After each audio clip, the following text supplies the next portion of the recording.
Wellman TV. Alexander. Kabanata 661 Sumuko ang iyong kalaban. Si Clara Lucas ay mukhang kinakabahan, habang sina Julius Su at Micah Su ay walang nararamdaman.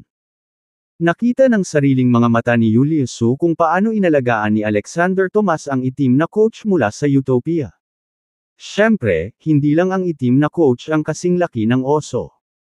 Ito rin ang nakakatakot na assassin na dumating sa birthday party ni Old Mr. Leon Su at pinatay ni Alexander Tomas sa isang galaw.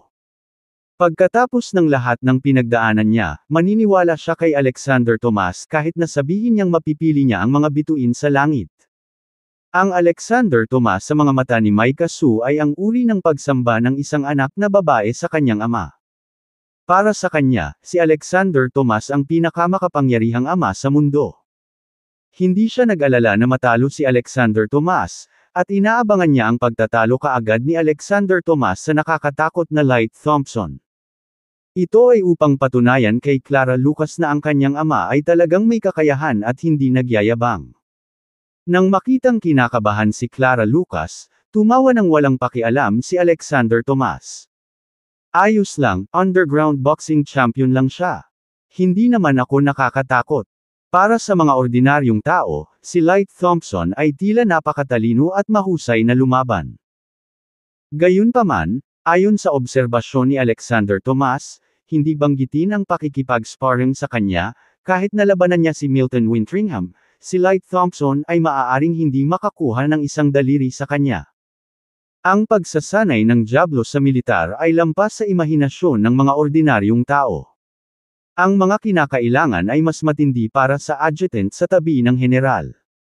Nang makita ang lubos na kawalang interes ni Alexander Tomas, inilibot ni Clara Lucas ang kanyang mga mata sa galit. Naisip niya sa kanyang sarili na hindi dapat magreklamo sa kanya si Alexander Tomas kung matatalo siya sa labanan at sa kanyang reputasyon.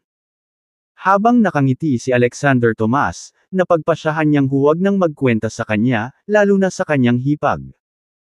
Sa oras na ito, muling nagsalita si Dave Miller sa entablado, ang nasa itaas ay ang mga heavyweight na espesyal na inimbitahan ng ating Martial Arts Association. Siyempre, marami ring contestants mula sa iba't ibang panig ng bansa na nanggaling sa malalayong lugar para lumahok sa ating kompetisyon. Sa ngalan ng North Martial Arts Union, nais ni Dave Miller na magpasalamat sa lahat ng lumahok. Upang hindi hayaan ang sinuman sa inyo na bumalik na nabigo, ang kompetisyon na ito ay nagdagdag na ngayon ng maraming twist at channel para sa lahat ng kalahok. Bukod sa mga rehistradong kalahok na iyon, ang madla o ang kalahok ay maaaring hamonin ang sinuman. Ang hinamon na kalahok o madla ay maaaring pumili na tanggapin ang hamon o mag-forfeit at umamin ng pagkatalo. Dapat tiyakin ng huling kampyon na tatanggapin ng lahat sa auditorium ang kanyang panalo. Bueno, ipinakilala na ang sistema ng kompetisyon. Hindi ako magsasabi ng hindi organisasyon. Pasukin na natin agad ang unang laban ng araw. Ang laban na ito ay sa pagitan ng nakaraang martial arts champion, at ng hari ng East China Military Region, Mr. Milton Wintringham. Sa sandaling bumagsak ang mga salita ni Dave Miller, nagkaroon na naman ng malakas na palakpakan at hiyawan mula sa buong karamihan. Ang pagbubukas na ito ay mataas na enerhiya. Ang kompetisyon sa taong ito ay mas pino kaysa sa nakaraang. Ilang sandali pa ay tumaas ang damdamin ng mga manunood. Nobela. Sa gitna ng mga tagay, pansamantalang nagretiro sina Dave Miller at Light Thompson sa entablado. At sina Connor Davis at Milton Wintringham ay kumuha ng paninindigan. Nakatayo ang dalawa ng ilang metro ang layo, na may isang referee na naka-white shirt at isang itim na bawtay sa pagitan nila. Gayunpaman, sa mga paligsahan sa organisasyong sibil, ang mga referee ay nagpapanggap lamang upang matukoy kung sino ang maaaring lumaban at kung sino ang dapat sumuko. Sa sandaling tumunog ang whistle ng referee, opisyal na sinipa ang laban. Sinulyapan ni Milton Wintringham si Connor Davis sa kabuuan ng silid at nagsalita, "Ikaw ang gumawa ng unang hakbang, at maaari kitang bigyan ng maagang simula." Kabanata 662 Bulid. Ito ay hindi dahil si Milton Wintringham ay mapaniwalain. Siya ay hindi katulad ng Alexander Tomas, bagaman Ngunit kung titingnan ang buong East Military Region, talagang hindi siya matatalo. Upang maging adjutant ni General Filbert, hindi siya umaasa sa pinanggalingan at pinanggalingan, kundi sa karanasan sa digmaan upang umangat sa taas. Sa kanyang mga mata, si Connor Davis ay hindi kwalipikadong humarap sa kanya. Kaya, handa lamang siyang labanan gamit ang isang braso. Sa oras na iyon, ang tanging tao na maaaring magseryoso sa kanya ay ang underground martial arts king na si Light Thompson. Mabuhay ang hari ng militar. Go Mr. Milton Wintringham, we are rooting for you. Maraming manunood ang natuwa kay Milton Wintringham. Isang madilim na tingin ang lumitaw sa mukha ni Connor Davis sa entablado. Dati siyang kampyon, at hindi siya sineseryoso ni Milton Wintringham. Sa sandaling iyon, malamig siyang sumangot at sinabing, "Hey! No need for you to give me a head start, give me your all. Matatalo kita dahil sinabi mong hindi ko gagawin." Sa sandaling lumabas ang mga salita sa kanyang bibig, inatake ni Connor Davis si Milton Wintringham ng buong lakas. Tinadyakan niya ang kanang paa sa lupa at agad na nakarating sa harap ni Milton Wintringham. Nobela. Kasabay nito, ang malaking kamao niya ay diretsyong lumapit sa mukha ni Milton Wintringham na may kaluskos na naririnig sa buong silid. Ipinaalala nito sa mga tao ang klasikong martial art technique na kilala bilang 8 Dragons of Heavenly Dragon's Palms. Itong si Connor Davis ay halatang naiirita sa mapanglait na ugali ni Milton Wintringham, at ginamit ang porsyento ng kanyang kapangyarihan sa kanyang unang hakbang. Kunin mo ito.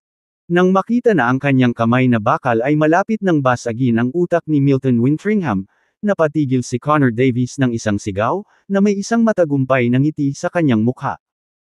Bago tumagal ng isang segundo ang ngiti na ito, naging matigas ang ekspresyon ng mukha ni Connor Davis. Agad na lumubog ang puso ni Connor Davis nang walang kahirap-hirap na umiwas si Milton Wintringham sa kanyang kamay na bakal.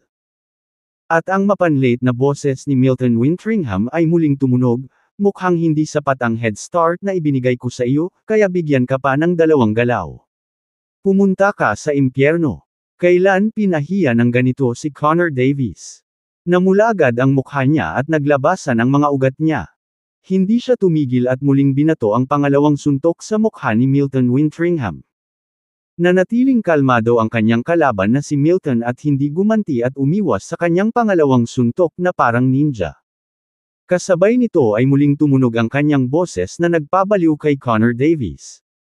"Ito na ang huling pagkakataon mo, pag-isipan mong mabuti bago hampasin. Ikaw, bully." Sa sandaling iyon, uhaw sa dugo ang mga mata ni Connor Davis, na may matinding pagnanais na durugan ang mga buto ni Milton Wintringham. 2 beses siyang umatake ngunit hindi nasaktan ang kanyang kalaban. Kabanata 663, Walang bumalik. 30 taon ng dedikadong pagsasanay, ang kanyang pinakakakilakilabot na kasanayan ay hindi sa kanyang mga kamao, ngunit sa kanyang mga binti. Sa huling kompetisyon, winalis niya ang buong sahig gamit ang kanyang kulog na mga binti.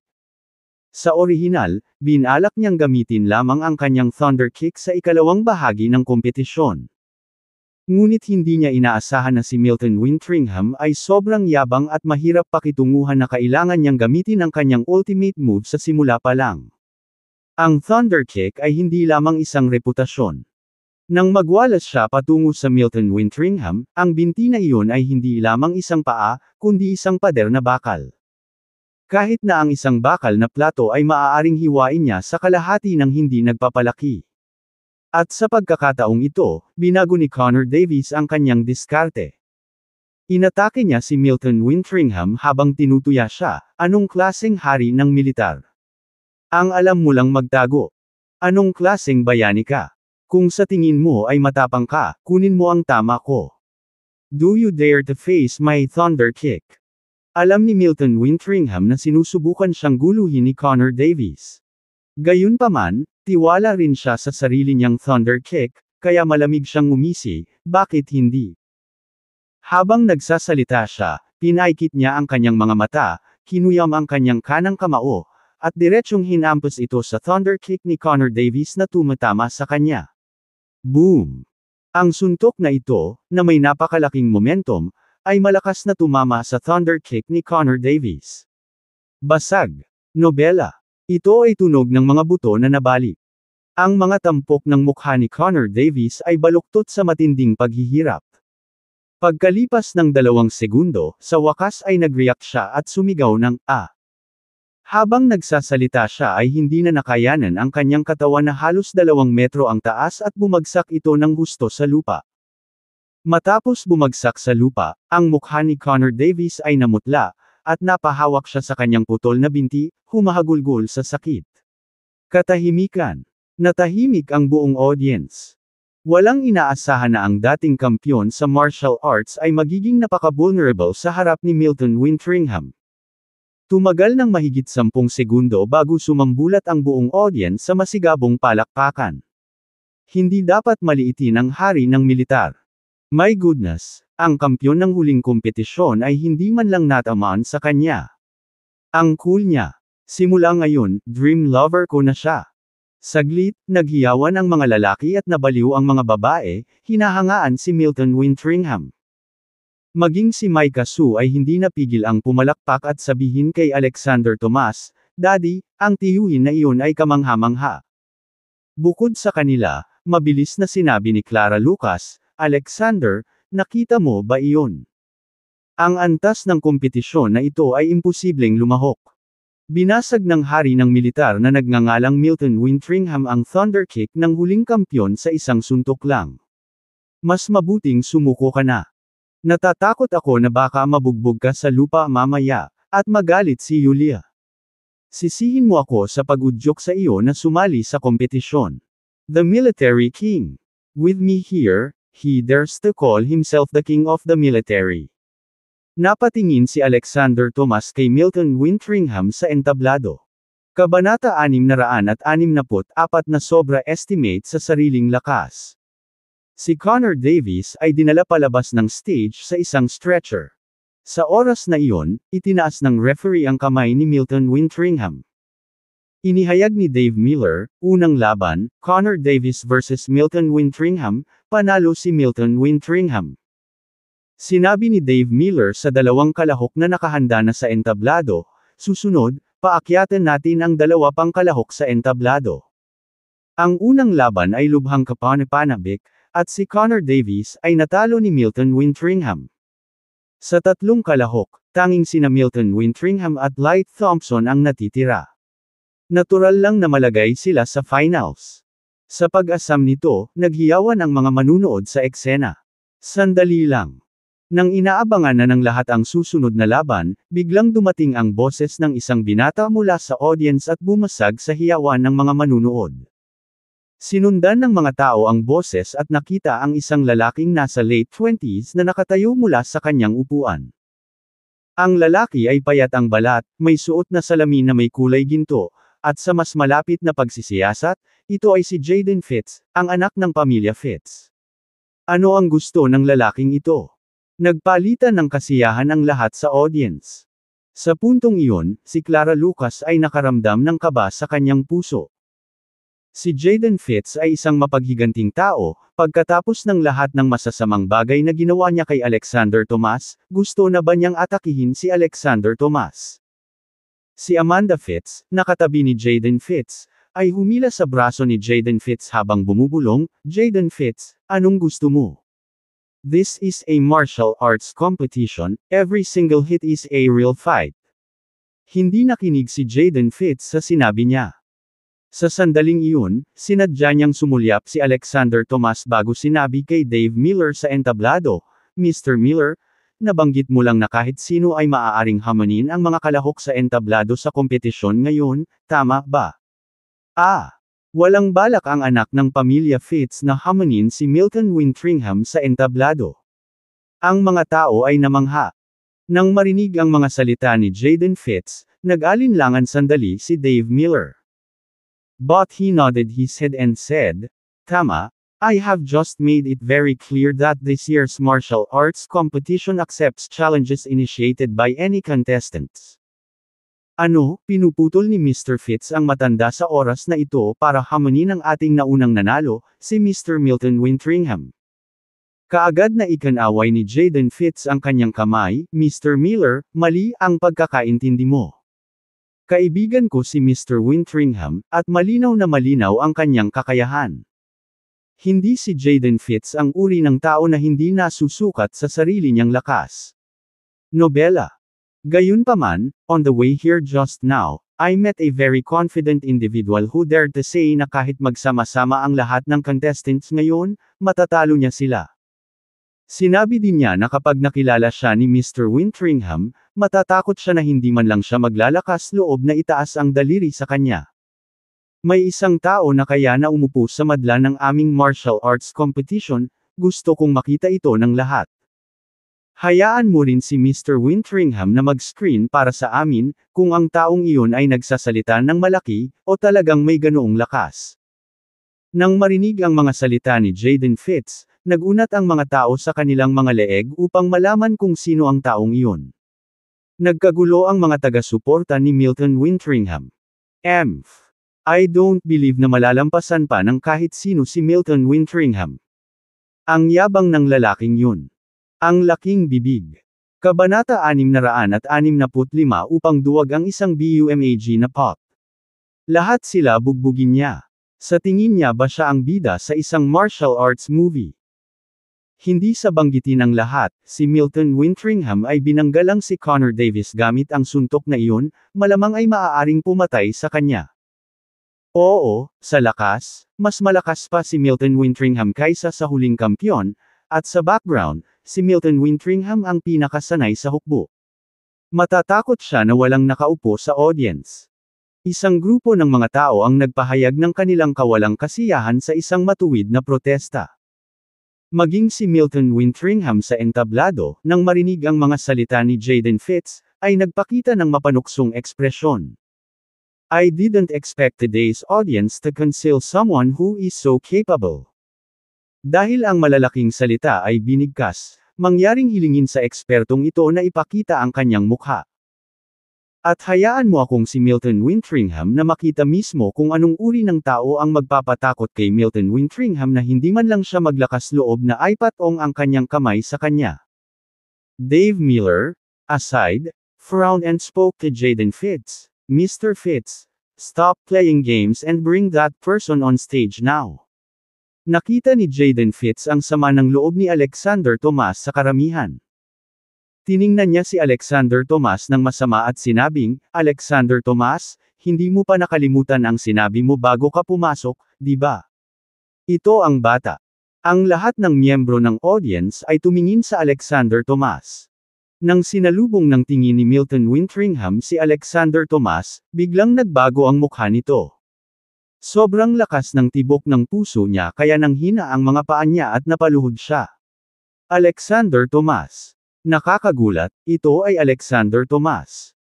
Ang lalaking kilala bilang Dragon King of the North, God of War of the Nine Continents, ay manunood ng isang martial arts competition. Si Milton Wintringham ay biglang namutla at pinagpawisan na parang ulan. Pero hindi napansin ng mga tao sa paligid niya ang pagiging kakaiba niya. Sino ang lalaking ito? Mukha siyang mahina, pero naglakas loob siyang magsabi ng kabaliwan. Naghahanap ba siya ng away? Natatakot ako na hindi niya mapigilan si Milton Wintringham sa isang daliri, hindi pa banggitin ang lahat ng mga manlalaro na magkasama. Halika, Mr. Wintringham, turuan mo ang batang ito kung paano kumilos. Namutla din si Clara Lucas sa mga oras na ito. Alexander Tomas, huwag kang pumunta. Nakakakilabot ang kamao ni Milton Wintringham, na nabali ang paa ng thunder kick ni Connor Davis sa isang pagkakataon.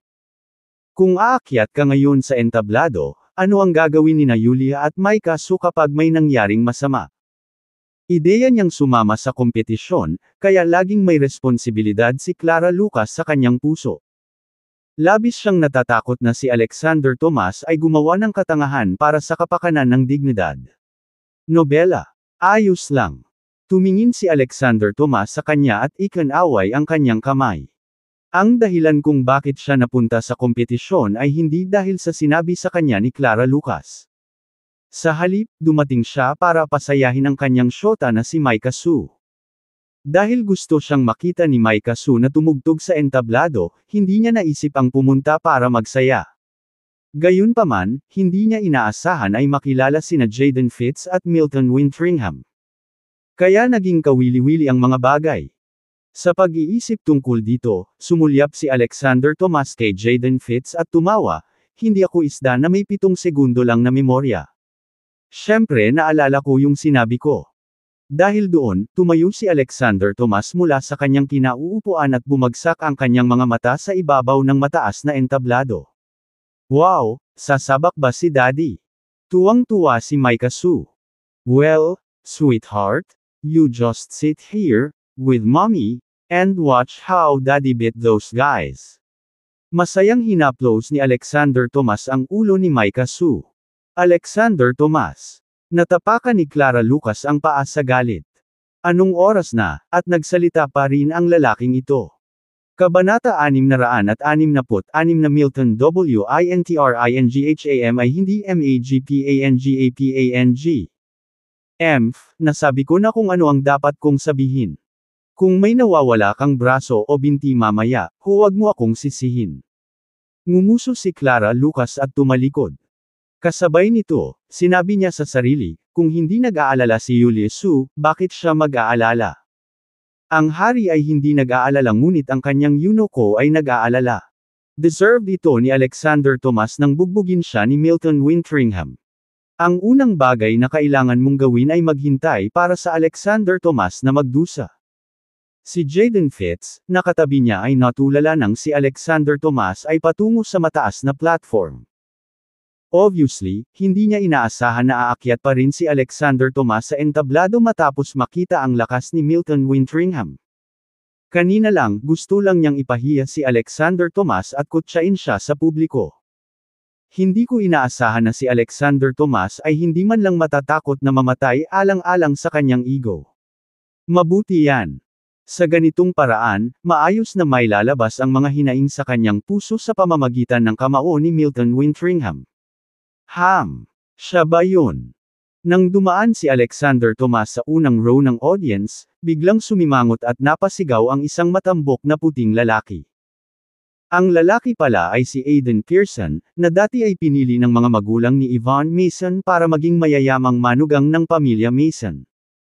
Nang marinig ang kanyang mga salita, si Marlon Sugar, na nakaupo sa tabi niya, ay pabulong na nagtanong, "Mr. Pearson, kilala mo ba ang taong ito?" "Higit pa sa alam mo." Si Aiden Pearson ay malamig na sumangot, at ang kanyang tingin ay naging madilim.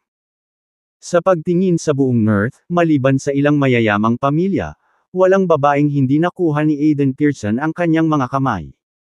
Ngunit noong huling pagkakataon sa Western Restaurant, ninakaw ni Alexander Tomas ang babaeng kukunin niya. Pinaluhod din niya ito at humingi ng tawad sa publiko. Para kay Aiden Pearson, na pinalaki bilang isang dominanteng tao, wala nang mas nakakahiya pa rito. Si Marlon Sugar, isang taong may mataas na kaalaman, ay nakita ang sama ng loob ni Aiden Pearson at natural na nahulaan na si Aiden Pearson ay may sama ng loob laban kay Alexander Tomas. Sa sandaling iyon, bahagyang kumislap ang kanyang mga mata at bumulong kay Aiden Pearson, "Mr. Pearson, should I? Magpadala ng mensahe kay Milton Wintringham na huwag magpakita ng awa at hampasin siya ng husto." Isang malamig na ngiti ang nakabitin sa gilid ng bibig ni Aiden Pearson. Babuka pa lang sana ni Aiden ang kanyang bibig para sabihing oo, nang lumakad si Alexander Tomas sa ibabaw ng mataas na platform. Nakaharap siya kay Milton Wintringham. "Milton Wintringham, maglakas loob ka bang mag-strike?" Napatingin si Alexander Tomas kay Milton Wintringham at tahimik na nagsalita. "Crap, pagdating mo sa stage, naglakas loob ka pa ring magpakamayabang. Is this guy out of his mind? Kamatayan lang yata ang hinahanap niya. He has a weak appearance, not to mention Mr. Wintringham. Hindi man lang niya makayanan ang thunder kick ni Connor Davis. Mr. Wintringham, bugbugin mo ang lalaking ito hanggang sa mamatay, tingnan mo kung maglakas loob pa siyang maging mayabang." Nagkaroon ng matinding antas ng galit sa isang grupo ng mga tao. Ngunit bago nila ilabas ang kanilang galit, nanigas ang kanilang mga mukha. Nakita nila si Milton Wintringham, na nasa stage, na biglang yumuko ng 90 degrees kay Alexander Tomas. Sabi niya sa nanginginig na boses, Milton Wintringham wouldn't dare. Ano? Hindi. Napatulala ang audience. Lalo na akala ng karamihan ng mga taga-suporta ni Milton Wintringham ay naghahalusinate sila. Don't dare. Nagulat din si Clara Lucas sa kaibuturan. Sinabi ni G. Wintringham, ang hari ng hukbo na nagpatambo sa nakaraang kampyon sa isang galaw, na hindi siya nang ahas na bumaril sa Alexander Tomas. At gumawa pa siya ng 90 degree bow. Ito ay hindi ka panipaniwala. Siyempre, hindi lang si Clara Lucas ang nabigla, mas nabigla si Jaden Fitz. Mr. Wintringham actually really didn't dare make a move. Ang kanyang mukha ay agad na sumimangot na parang namatay ang kanyang ina. Totoo ang mga sinabi ni Alexander Tomas. Si Milton ay hindi maglalakas loob na gumawa ng isang hakbang laban sa kanya. Kabanata 667 Netherlands Antillian Guilders Hari INAGPAPASOK. Kasama si Aiden Pearson sa unang hanay at si Marlon Sugar sa tabi niya, kumikibot ang mga sulok ng kanilang mga bibig. Ano ang nangyayari? Si Milton Wintringham, na napakalakas, ay natalo ng walang laban. Nobela. Sinulyapan ni Alexander Tomas si Milton Wintringham sa entablado, tumango, at sinabing, dahil hindi ka nangangahas, bakit nakatayo ka pa rin dito? Bababa na ako, bababa na ako. Si Wintringham, na nababalot ng malamig na pawis, ay nagmamadaling umatras sa entablado, na baka sa kanyang mukha ang kaligtasan. Libu-libong tao ang nasa kwarto, pero ang naiintindihan niya lang ay nakakakilabot ang nasa harapan niya.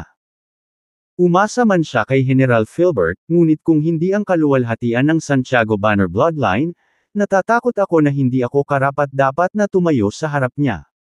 Not to mention the disparity between the strength of the two sides. Speaking of strength, hindi man lang niya alam ang height ni Alexander Tomas. Alam niyang may kalawakan ang naghihiwalay sa kanya sa Alexander Tomas. Pagkatapos ng pag-address ni Milton Wintringham, lumakad si Dave Miller papunta sa Alexander Tomas at nagtanong ng may interes, binata, para sumuko si Milton Wintringham ng walang laban, dapat ay isa kang pambihira. Tao. Tanungin ko ba kung saang sekta ka galing, at kung kaninong mentoring? Sa totoo lang, naguguluhan si Dave Miller. Si Milton Wintringham ang hari ng hukbo, na nakipaglaban sa maraming laban. Anong klaseng tao ang makakapagtanggi sa isang taong bakal na lumaban? Itinaas lang ang puting bandila para aminin ang pagkatalo. Wala akong mentor o sekta, pabayaan ang isang master. Walang pakialam na sabi ni Alexander Tomas. Ang tanging pag-aari niya, bukod sa ibinigay sa kanya ng hukbo, ay isang hindi inaasahang gantimpala mula sa Northern Desert. Ang tradisyonal na martial arts na mundo ng mga sekta at mastery ay dayuhan sa kanya. Gayunpaman, hindi iyon masyadong nakakumbinsi kay Dave Miller. Ipinapalagay niya na ayaw magsalita ni Alexander Tomas, at hindi niya idiniin ang issue. Pagkatapos na sumuko si Mr. Milton Wintringham kay Mr. Tomas, susunod na hahawakan ni Mr. Tomas ang singsing. Sinumang karapat-dapat na kalahok ay handang humakbang at lumaban. Mayroong ilang mga tao na dumating para sa hamon. Ngunit pagkatapos na makita ang kapangyarihan ni Milton Wintringham, paano sila mangangahas na manindigan sa isang lalaking hindi man lang nang ahas na labanan si Milton Wintringham? Ilang sandali, naramdaman ng mga tao na hindi maarok ang lakas ni Alexander Tomas. Natakot ako na ang underground boxing champion na si Light Thompson lang ang makakatalo kay Alexander Tomas, sana. Pagkatapos maghintay ng 1 minuto at makitang walang nang ahas na lumaban, sinabi ni Dave Miller, kung ganoon, isa sa ayos ni Mr. Miller si Mr. Light Thompson na lumaban kay Mr. Alexander Tomas. Na-curious din si Dave Miller tungkol sa mga kakayahan ni Alexander Tomas. Next, let's welcome our underground champion, Mr. Light Thompson, to the ring with applause. Si Light Thompson, ang unbeaten underground boxing champion, ang orihinal na grand finale ng kompetisyon. Ngunit ngayon ay nagbago na ang mga bagay at may sumulpot na maaaring magpayuko sa kanya ni Milton Wintringham. Kung hindi namin ipapadala si Light Thompson, natatakot kaming mabugbog ang mga kalahok na iyon. Sa ngayon, tanging si Light Thompson lamang ang kwalipikadong maglaro laban kay Milton Wintringham. Tanging si Light Thompson lang ang makakatalo kay Alexander Tomas. Nag-iingay ang mga tao nang direktang inilagay ni Dave Miller si Light Thompson laban sa Alexander Tomas. Dapat kong sabihin na ang sistema ng hamon na idinagdag sa taong ito ay naging mas kapana-panabik ang kompetisyon. Sa pagkakataong ito ay sunod-sunod na alon ng mataas na enerhiya. Ang lahat ay nasa sabik sa sukdulan. At si Aiden Pearson, na nakaupo sa unang hilera, na may mahigpit na ekspresyon, ay tumalikod upang kausapin si Marlon Sugar. Aniya, tulad ng sinabi mo kanina, magpadala ng mensahe para sabihin sa underground boxing champion na iyon na hampasin siya ng husto. Pero huwag mo siyang patayin, hayaan mo siyang mabuhay, ako mismo ang gustong pumatay sa lalaking iyon. Kabanata 668 magiging okay na ba si Alexander? Nangako si Marlon Sugar kay Mr. Pearson na papunta na siya at umalis sa kanyang upuan. Tumingin si Aiden Pearson kay Alexander Tomas sa entablado, at isang mabangis na ngiti ang lumitaw sa kanyang mukha. Para bang nakita na niya si Alexander Tomas na binugbog ni Light Thompson, umiiyak para sa kanyang buhay. Alexander Tomas, hindi ka ba bully? Ungol ni Aiden Pearson. Sa harap ni Light Thompson, makikita ko kung paano ka pa mabaliw. Sa sandaling iyon, ibinaling ni Alexander Tomas ang kanyang tingin sa kanya at sinabing, Aiden Pearson, gusto mo bang patayin ako gamit ang kamay ni Light Thompson? Nang makita niya ang nagyayelong tingin ni Alexander Tomas, nabigla ang puso ni Aiden Pearson. Ganon ba katulis ang tenga ni Alexander Tomas? Paano niya narinig ang pag-uusap nila ni Marlon Sugar? What were you talking about? Anong kinalaman sa akin kung gusto kang patayin ni Light Thompson? Tanong ni Aiden Pearson na naninigas ang itaas na labi. Ngumuso si Alexander Tomas, don't dare admit it. Hindi ba't sinabi mo kay Marlon Sugar, na umalis, na sabihin kay Light Thompson na hampasin ng husto? At partikular na ipinagbili na huwag patayin at siguraduhing buhay pa ako para lang mapatay mo ako. Gamit ang iyong sariling mga kamay. Ikaw, paano mo narinig yan? Si Aiden Pearson ay pawis na pawis. Hindi bababa sa ilang talampakan ang layo niya mula sa Alexander Tomas. Nang utusan niya si Marlon Sugar, bumulong siya, kaya paano siya narinig ni Alexander Tomas? Nagulat at nagalit si Aiden Pearson. Nagpatuloy si Alexander Tomas, binigyan kita ng pagkakataon na itama ang iyong sarili ngunit hindi ito pinahahalagahan. Nadurog ang puso ni Aiden Pearson habang siya ay malamig na sumangot, Alexander Tomas, isa ka na ngayong putik na bodhisattva, hindi mo kayang protektahan ang iyong sarili. At iniisip mo pa ring patayin ako. Natatakot ako na wala kang pagkakataon. Si Milton Wintringham ay natalo ng walang laban, at naramdaman niyang pinigilan ni Alexander Tomas ang kanyang tunay na pagkakakilanlan sa likuran niya. Kaya, sa kanyang opinyon, nanalo si Alexander Tomas. Gayunpaman, hindi tulad ni Milton Wintringham, si Light Thompson ay lumabas sa hola at isang dalubhasa sa pakikipaglaban sa mga tao. Kung pwede lang tumigil, nakatali na siya. Gayunpaman, sa sandaling makalas, si Alexander Tomas ay hindi magiging kanyang kalaban. Nobela. Ngumisi si Alexander Tomas, sa tingin mo maglalagay ako ng itim na boxer sa mata ko. Nang matapos niya ang kanyang mga salita, isang paos at madilim na boses ang lumabas. Tapos may bumungad sa kanya na may kasamang pandak na lalaki. Ang lalaking nakabalot ng itim na bandana ay walang iba kundi ang boxing champion na kausap pa lang niya ni Aiden Pearson na si Light Thompson. Nang lumabas si Light Thompson sa entablado, tuwang-tuwa ang crowd. Hindi nila gustong makinig sa kalokohan nina Alexander Tomas at Aiden Pearson, pati na ang pakialam sa kung ano ang laban nila sa isa't isa. Dumating sila para manood ng isang kapana-panabik na laban. At ang laban na ito sa pagitan ng Alexander Tomas at Light Thompson ay malinaw na tugma sa pagitan ng pinakamahusay sa pinakamahusay. Nakatayo na ang lahat, iwinawagayway ang lahat ng uri ng bandila para magsaya. Yulia, magiging okay na ba si Alexander? Hindi napigilan ni Clara Lucas na magtanong kung tutuusin. Bagamat natalo lang si Milton Wintringham ng walang laban, ang una niyang hula ay kapareho ng kay Aiden Pearson. Marahil ay mas mataas ang posisyon ng hukbo ni Alexander Tomas kaysa kay Milton Wintringham. O baka may malaking profile si Alexander Tomas na sumusuporta sa kanya. At hindi yun pinansin ni Light Thompson, na nagmula sa mga patay. Idagdag pa ang katotohanang may sinabihan si Aiden Pearson na patulan siya ng husto. Bilang karagdagan, ang Alexander Tomas ay nagre-ranting at nagre-raving habang pumasok si Light Thompson sa ring. Hindi mo na kailangang mag-isip tungkol dito para malaman na kapag nagsimula ang laban mamaya, si Light Thompson ay tatama ng husto. Kung hindi mag-iingat si Alexander Tomas ang kanyang ulo ay namartilyo ni Light Thompson. Kabanata 669 ito ay isang pagganap lamang. Bulalas ni Micah Sue, Tita Clara, ang galing ng daddy ni Lola. Bago pa makasagot si Julia Sue. Sinabi lang sa akin ni daddy na lahat ng mga taong ito ay walang kap-ares sa kanya. Julia Sue smiled and reassured Clara Lucas, "Don't worry, I'm sure Alexander can do it." Julia. Nag-aalala si Clara Lucas.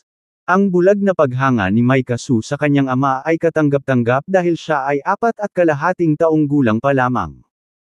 Gayunpaman, si Julia Sue ay nasa hustong gulang na, at bakit naniniwala pa rin siya sa Alexander Tomas na parang isang walang isip na babaeng umiibig. Ang mag-ina ay hindi nag-aalala, at si Clara Lucas ay isang tagalabas, kaya ang pag-aalala ay walang silbi. Kahit na pinagsisihan niya ito, huli na ang lahat. Maaari lamang niyang ipagdasal na maprotektahan ni Alexander Tomas ang sarili mula sa pananakit ni Light Thompson. Samantala, si Jaden Fitz sa front row seat ay tuwang-tuwa, "Alexander Tomas, o Alexander Tomas, hindi ko inaasahan na hindi mo lang sasaktan ang binatang ito, kundi pati na rin si Aiden Pearson. Kahit natakutin mo si Mr. Wintringham, mas marahas si Thompson the God of Boxing. Tingnan natin kung paano mo matatakasan ang kanyang kamay na bakal." Ang mga manunood ay nagkaroon ng kanilang mga saloobin, ngunit si Light Thompson sa entablado ay walang oras para sa kanila. Tinitigan niya si Alexander Tomas at sinabing, "I've come back from the dead," novel ebook. "Come and how dare you underestimate me? Hayaan mo akong tingnan kung ano ang mayroon ka." Nang matapos siyang magsalita, naikuyom ni Light Thompson ang kanyang kamao gamit ang isang kamay at tinamaan ng kidlat ang mukha ni Alexander Tomas. Nobela. Sa isang tunog ng pag-crack, ang kanyang kamao ay naging parang kanya na kalalabas lang at tumama sa mukha ni Alexander Tomas. Ngumisi si Alexander Tomas at marahang iniabot ang kaliwang kamay. "My goodness, is this Thompson, the God of Boxing, a ghost? It was in front of that kid in an instant." Mula sa malayong ito, naramdaman ko ang hangin ng kanyang kamao. May pagtanggol kaya ng binata na nagngangalang Alexander ang kanyang sarili. Ang karamihan ay nagpipigil ng hininga, at maging sa kanilang mga puso, hindi nila maiwasang mapawi ang malamig na pawis para kay Alexander Tomas. Nang makita nila na si Alexander Tomas ay hindi man lang nagtatanggol, ngunit casual na nagunat ng isang kamay, ang kanilang mga mukha ay nagbago ng husto. Hindi siya marunong ng martial arts. How dare he try to resist Thompson, the God of Boxing's attack with just one hand? I think he's too crazy. He didn't even put Thompson, the God of Boxing, in his eyes. Mangmang, masyadong ignorante. Kahit na mas mahusay ang kakayahan ni Alexander Tomas kaysa kay Milton Wintringham, nakaharap niya ngayon ang finalist, si Thompson ang Diyos ng boxing. Bukod dito, base sa itsura ni Thompson the God of Boxing kanina, at sa momentum ng unang suntok, sigurado silang matatalo si Alexander Tomas. Ang hindi nila alam ay ang Thompson na Diyos ng mga galaw ng boxing ay hindi hihigit sa isang magarbong suntok sa mga mata ni Alexander Tomas.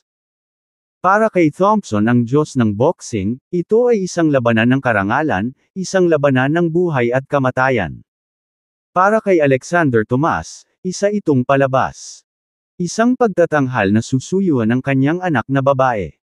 Habang ang kaliwang kamay ni Alexander Tomas ay mabilis na ibinaba, si Thompson, Ang Diyos ng boxing ay naningkit ang mga mata at siya ay tumawa, naghahanap ng kamatayan. Sa sandaling lumabas ang mga salita sa kanyang bibig, ang hangin ng kanyang kamao ay tumaas pa ng ilang puntos, na may epektong makapipinsala sa isang normal na tao. Nang maisip ni Light Thompson na tatangi si Alexander Tomas sa sakit, marahang itinulak pasulong ang kaliwang palad ni Alexander Tomas. Kabanata 670 The Showdown. Sa paningin ng iba, ang sampal na ito ay parang isang lolo na komportableng naglalaro ng tai chi sa parke. Sa mga mata ni Light Thompson, gayunpaman, tila nasa ibang lugar ito. Ang palad na ito, na parang palad ni Buddha, ay itinulak pasulong, 5 daliri na parang 5 malalaking bundok. At para siyang Monkey King sa Journey to the West. Hindi siya makahinga at walang lakas ng loob na tumakas. Anong nangyayari dito? Parang sasabog ang puso ni Light Thompson. Sinabi niya sa kanyang sarili na ito ay isang ilusyon. Ito ay dapat na isang ilusyon. Ngunit ang hakbang na ginawa ni Alexander ay hindi man lang peke. Poof! Bumulwak ang sariwang dugo sa bibig ni Light Thompson. Pagkatapos, ang parang Buddha's palm, 5 daliring bundok, ay nawala sa isang iglap. At si Alexander Tomas sa kanyang harapan, na nakaunat pa rin ang kaliwang kamay, madali at malayang ngumiti. Ang ngiting iyon na parabang magic ang nagparamdam sa buong katawan niya na parang nahulog ito sa ice cellar. Nobela. Gayunpaman, bago pa man siya makapagsalita ay nakaramdam siya ng matinding kirot sa kamao na una niyang inindayog. Hindi, to be exact, ang buong kanang braso niya ang nabasag agad. Poof! Sa mahinang tunog, ang kanyang kanang braso ay nakalawit na parang basahan, naganap na pinawalang bisa ng Alexander Tomas nang hindi alam kung paano, ikaw. Kapansin-pansing nagbago ang mukha ni Light Thompson. Bago pa man siya makapagsalita, iwinagayway ni Alexander Tomas ang kanyang kamay. Lumipad pa atras ang kanyang buong katawan, napunta sa gilid ng entablado, na nagdulot ng pangalawang pinsala. Abi! Napaungol si Light Thompson sa sakit. Napatulala ang buong audience. Tinalo ni Alexander Tomas si Light Thompson sa pamamagitan lang ng isang palad at bahagyang sipa. Ni hindi nila alam kung anong kapangyarihan ang hawak ng sampal ni Alexander Tomas. Si Aiden Pearson, na nanalo sa huling sandali ay naiinis na ngayon at ang kanyang ekspresyon sa mukha ay nagpapakita ng lahat. Nang maalala niyang kakasabi pa lang ni Alexander Tomas na malapit na siyang tretuhin ng masama, nanginginig ang kanyang puso at kaluluwa. Gusto niyang maghukay ng butas sa lupa at makatakas. At pumuti ang mukha ni Jaden Fitz at pilit na napalunok ng laway. Para naman kay Clara Lucas, napatulala siya sa puntong ito. Ito, Alexander Tomas. Hindi, Alexander, paano ito magiging napakalakas? Maging si Julius Su, na orihinal na naniniwala sa Alexander Tomas, ay nadurog ang kanyang puso sa oras na ito. Paulit-ulit siyang ginulat ni Alexander Tomas. Tanging si Micah Su lang, na pumalakpak ng masiglang mga kamay, ang nagpalakpakan, oo. Ang daddy ni Micah talaga ang pinakamagandang daddy sa mundo. Sa entablado, tumingin si Alexander Tomas kay Light Thompson sa sahig. Natalo ka. Hindi makapagsalita si Light Thompson at natakot siyang tumingin kay Alexander Tomas. Pagbaba ni Alexander Tomas sa stage, dumaan siya kay Aiden Pearson at malamig na sinabi, "Novel ebook. Come, here's your chance to say goodbye to your family. May gagawa nito para sa akin mamaya at ipapadala ka kay Hades." Biglang namula si Aiden Pearson. Si Dave Miller, na nasa labas ng entablado, ay hindi nag-react hanggang noon at nagmamadaling inayos ang dalawang lalaki na buhatin si Light Thompson sa isang stretcher. Si Milton Wintringham, na nanood ng laban mula sa backstage, ay nakita ang kalunos-lunos na kalagayan ni Light Thompson at nakaramdam ng takot. At the same time, natuwa siya na hindi siya nakalaban kay Alexander Tomas. Kung hindi, nawalan siya ng kanang braso. Kabanata 671 Pagpapalam. Daddy, you're so amazing. Itinulak mo lang siya ng konti at hindi na siya makatayo, pagmamalaki ni Micah habang umayos na siya sa upuan niya. Sinalo siya ni Alexander sa kondongan niya at ginulo ang buhok niya, pinasaya siya. Tita Clara, naniniwala ka na ba kay Daddy? Ang maliit na batang babae na nagtanong, bimong sa kasiyahan. Sabik na tumanggo si Clara, nanlaki ang mga mata sa gulat. Hindi siya makapaniwala na kasing galing talaga ni Alexander ang sinabi niya. Nakangiting lumingon si Alexander kay Lola. Mukhang walang maglalakas loob na hamanin si Daddy ngayon, nanunukso niyang sabi. Gusto mo bang patuloy na manood? Tanong niya sa kanyang anak. Umiling si Lola. Nope, walang kasing kahangahangang Daddy, she declared. Tumawa si Alexander. Sige, let's go, aniya, sabay yakap kay Micah at tumayo. Bumagsak sina Yulia at Clara sa likuran nila. Paglabas nila ng sports center, pinunasan ni Aiden ang pawis sa noo at bumaling kay Marlin sa tabi niya. Let's get out of Sconvia, and fast, mapilit niyang sabi. Nakakatakot ang martial prowess ni Alexander na sa bawat sandali na nananatili sa Sconvia ay nadaragdagan ang panganib na kanyang kinakaharap. Sa isiping ito, mabilis siyang bumangon at nagmamadaling sumabay sa lalaking nakasuot patungo sa parking area. Habang tumatakbo siya, inilabas niya ang kanyang telepono at tinawagan ang kanyang ama na si Terry.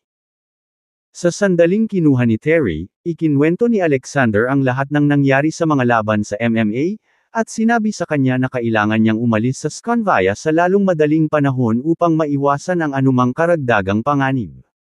Sa kanyang pagtataka, sumagot si Terry na may kumpiyansa, huwag kang mag-alala. Mayroon akong mga taong nakaayos kay Sterling na nasa Sconvia na, at aalagaan natin ang maliit na punk na iyon sa lalong madaling panahon.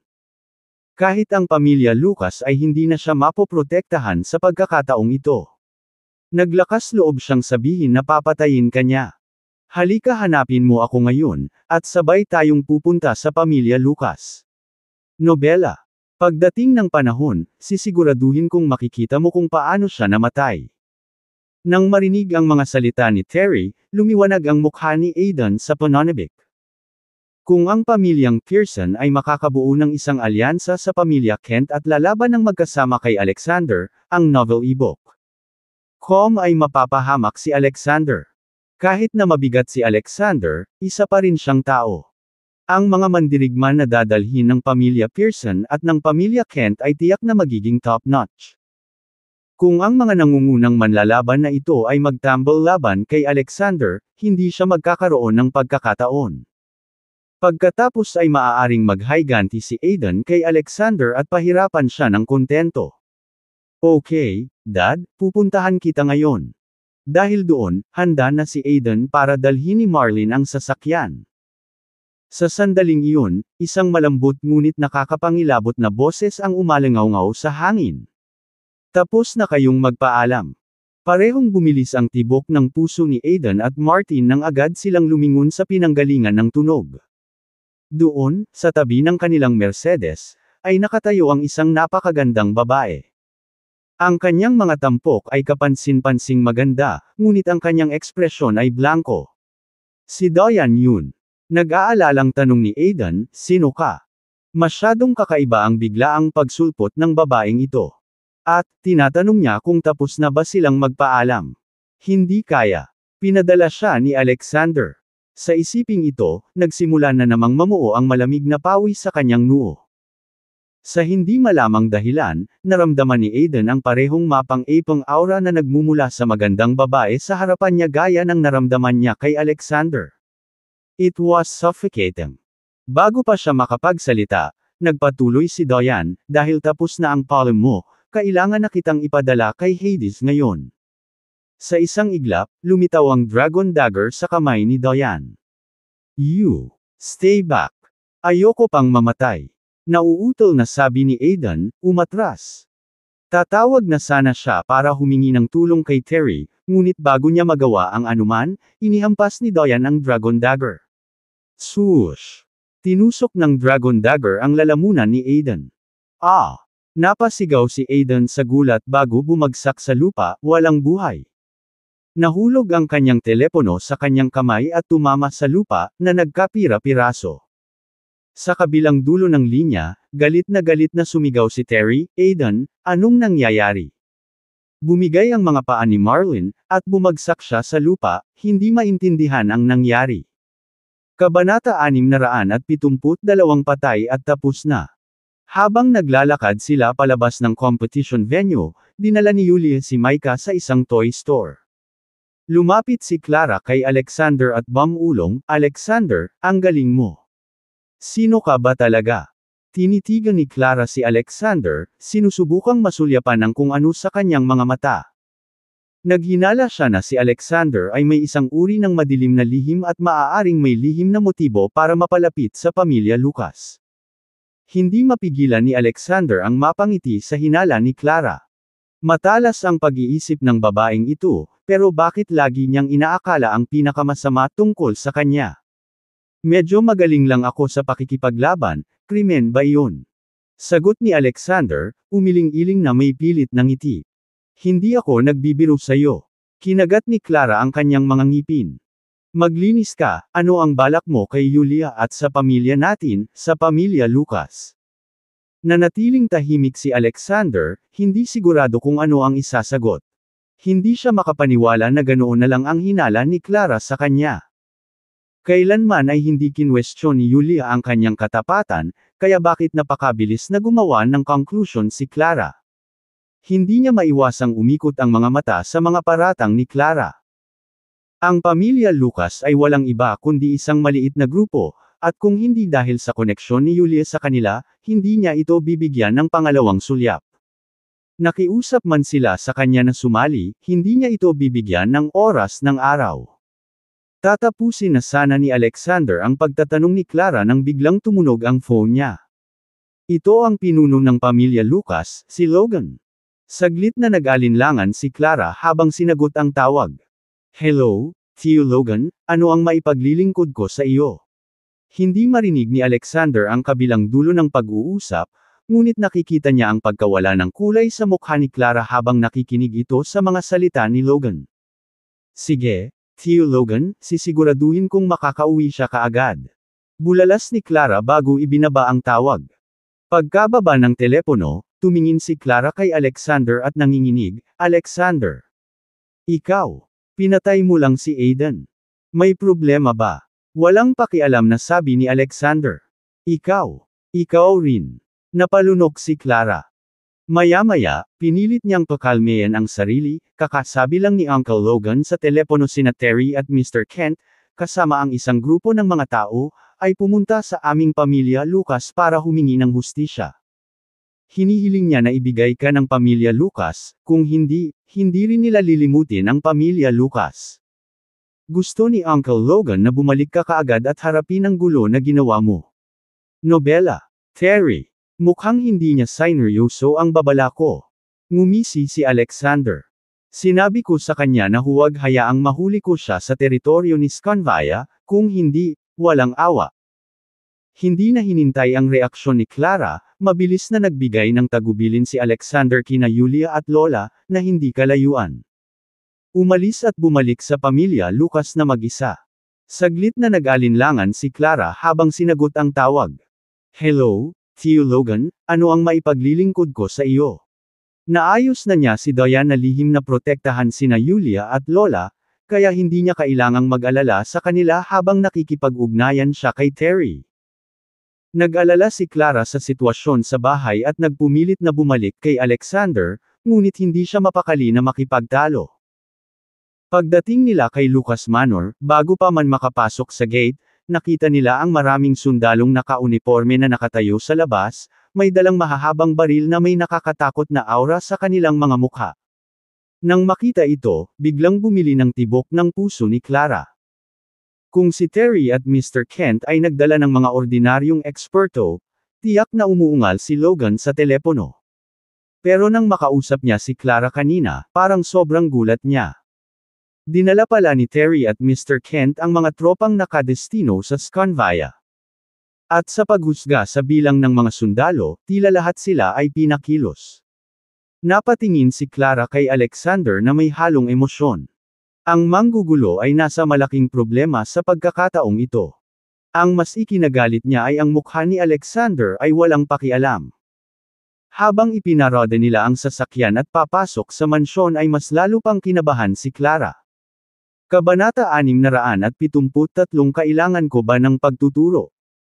Sa magkabilang gilid ng kalsada ay nakatayo ang mga sundalo, armado hanggang sa ngipin at kasing tuwid ng mga sibat. Napakababa ng presyon ng hangin kaya maaari kang atakehin sa puso. Pagdating nila sa bulwagan ng Lucas Manor, sinalubong sila ng dagat ng mga tao. Logan, Jeffrey, Jordan, at syempre, si Terry, na naging sanhi ng kaguluhan na ito, ay naruroon lahat.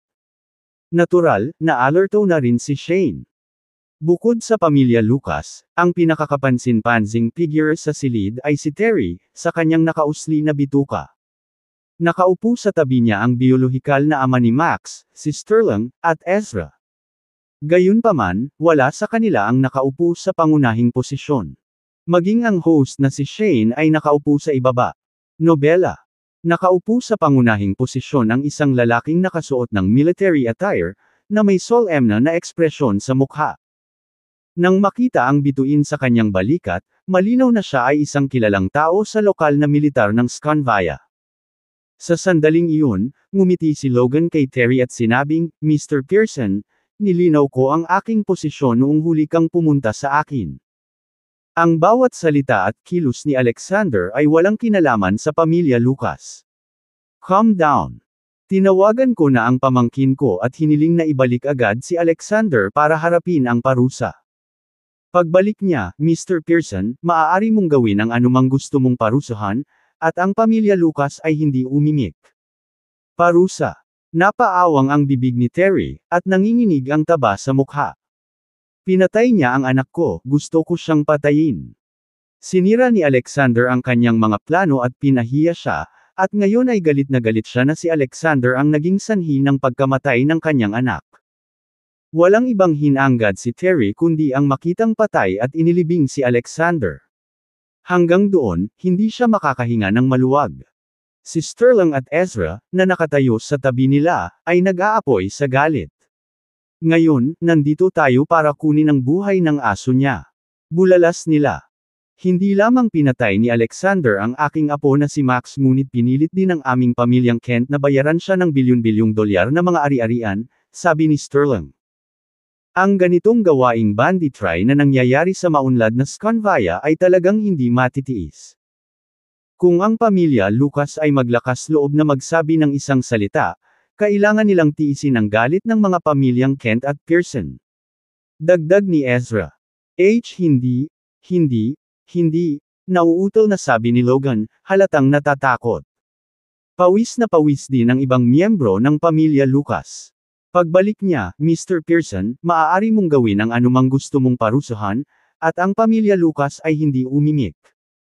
Maaaring mukhang tahimik si Alexander, ngunit kaya niya ang gayong kalupitan. Saglit lang siya sa Scanvia, pero naglakas loob siyang pumatay ng tao, lalo na ang mga lehitimong tagapagmana ng mga pamilyang Pearson at Kent. Sino ang Alexander na ito, at gaano siya ka-arrogant? Hindi napigilan nina Shane at Jeffrey na malunok, napalitan ng pag-aalala ang kanilang mga ekspresyon. Sa sandaling iyon, isang malamig na boses ang pumutol sa tensyon. Naghihintay para sa akin, sa palagay ko. At sa mga salitang iyon, pumasok si Alexander sa silid, na nagpapakita ng aura ng kapangyarihan at kumpiyansa. Nakasunod si Clara sa likuran niya, puno ng pag-aalala ang ekspresyon nito. Nang makita siya ni Logan, bigla siyang nagalit. Alexander, how dare you come back here? Alam mo ba kung nasaan si Scanvia? Nakapatay ka ng 2 tao mula sa pamilya Pearson at Kent, at kung ayaw mong magdala ng kahihiyan sa iyong asawa at anak, mas mabuting humingi ka ng tawad at ayusin mo ang buhay mo. Pero bago pa matapos si Logan, pinutol siya ni Alexander ng isang malakas na sampal sa mukha. Kailangan ko ba ng payo mo kung paano hahaharapin ang aking mga gawain, Logan? Cool niyang sagot. Kabanata 674 Napupunta mo ba ako? Hindi nakayanan ni Logan ang lakas ng suntok at napaluhod siya sa lupa at tumalsik ang bibig ng dugo. Alexander, ikaw.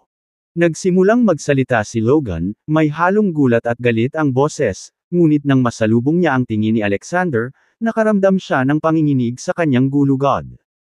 Hindi niya napigilan ang sarili na magsabi ng kahit ano. Hindi pinansin ni Alexander si Logan at itinuon ang atensyon kay Terry. Mukhang masyado akong naawa noong nakaraan, mahinahon niyang sabi.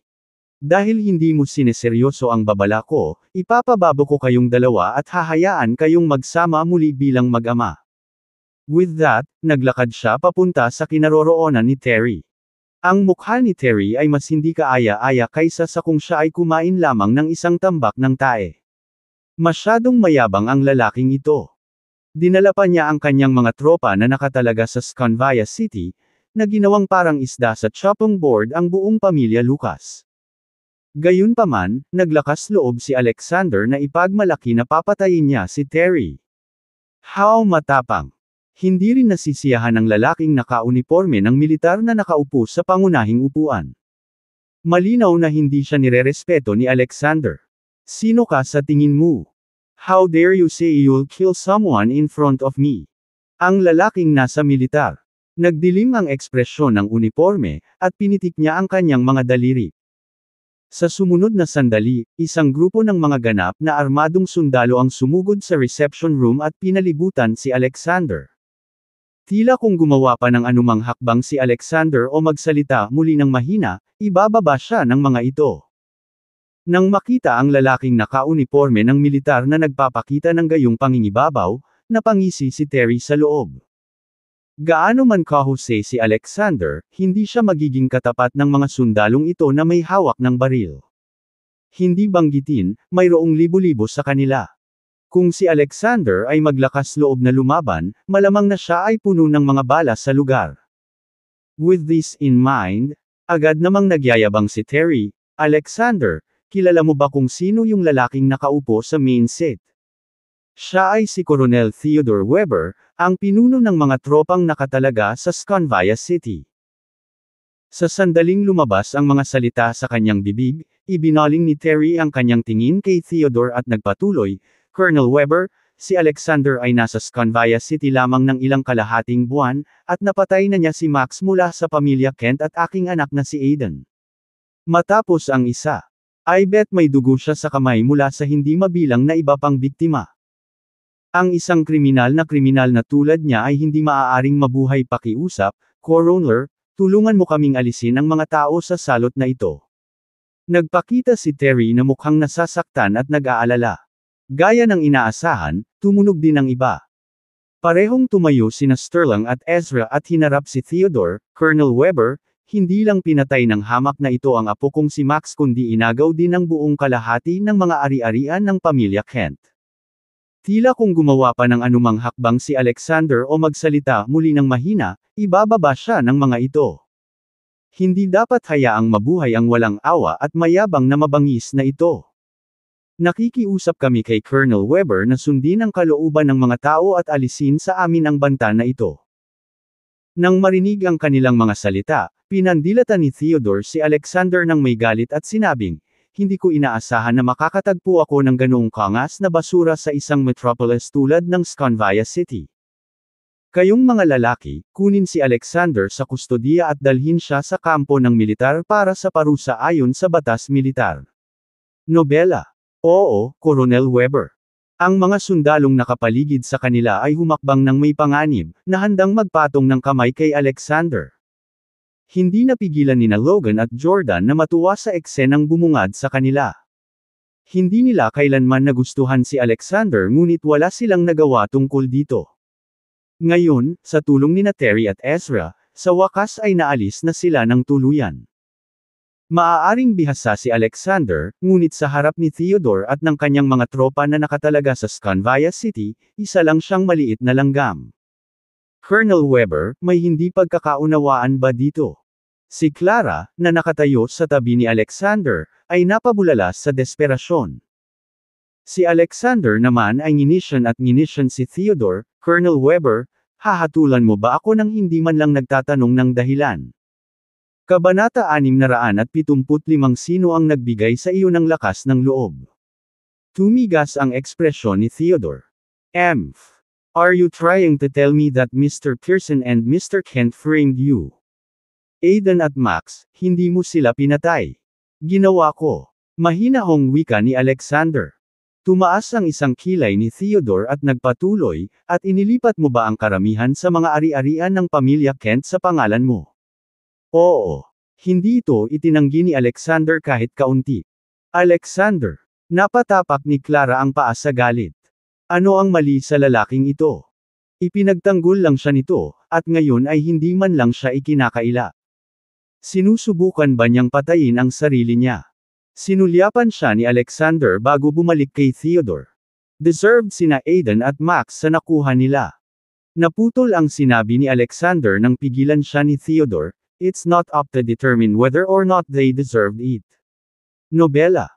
Ngayong inamin mo na ang iyong mga krimen, maaari mong sabihin ang anumang kailangan mong sabihin sa korte ng militar. Dalhin ang mamamatay tao sa kustodiya. Utos ni Theodore, at mabilis na pumasok ang mga sundalo para arestuhin si Alexander. Isang malamig na tawa ang pinakawalan ni Alexander. Isang koronel lang, napakalaki ng bibig. Bilang pangalawang in command ng garrison sa Sconvia City, sino ang nagbigay sa iyo ng lakas ng loob para kasuhan ako ng krimen? Sa sandaling lumabas ang mga salita sa bibig niya, 2 hakbang pasulong si Alexander. Siya ay orihinal na napapalibutan ng mga sundalo na may mga baril, at ang mga nanunood ay hindi malinaw na makita kung ano ang nangyayari. Pero bago pa man makapag-react ang sinuman, nakatayo na si Alexander sa harap mismo ni Theodore. Sky. Natigilan si Theodore. Kahanga-hanga ang kakayahan ng lalaking ito. Ngunit bago pa siya makapag-react, isang malakas na sampal ang umalangaw sa hangin, na tumama sa mukha niya. Boom! Lahat ng naroon ay natigilan sa katahimikan. May lakas ng loob si Alexander na sampilan si Theodore sa harap mismo ng lahat ng mga sundalong ito. Nais ba niyang mamatay? Nagising si Theodore dahil sa matinding sakit. Alexander, how dare you give a hand on me? Umungol si Theodore. Siya ay si Colonel Weber, isang taong nakatayo sa itaas ng 10,000 sundalo sa garrison. Lakas ng loob ni Alexander na sampilan siya sa harap ng lahat ng mga nasasakupan niya.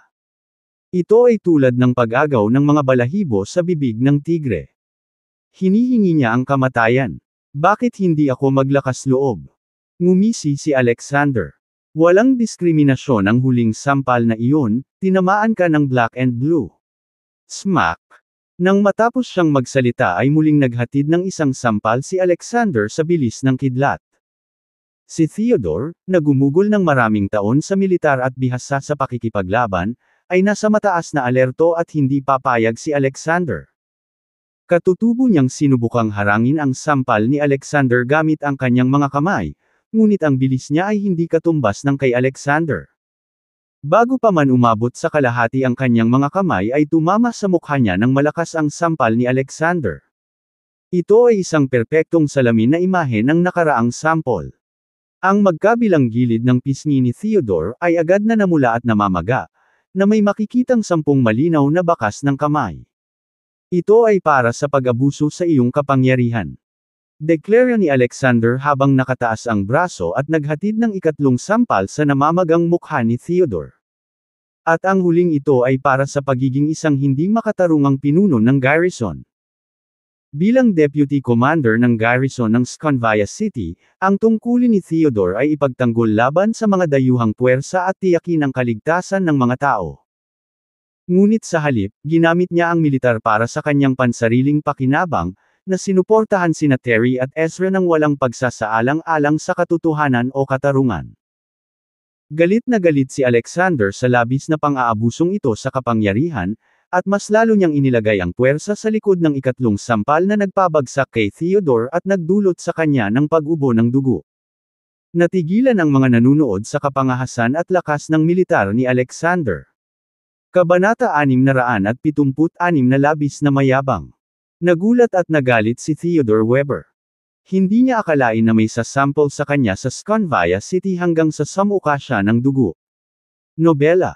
At sa sandaling iyon, sa wakas ay nag-react ang kanyang mga tauhan sa sitwasyon.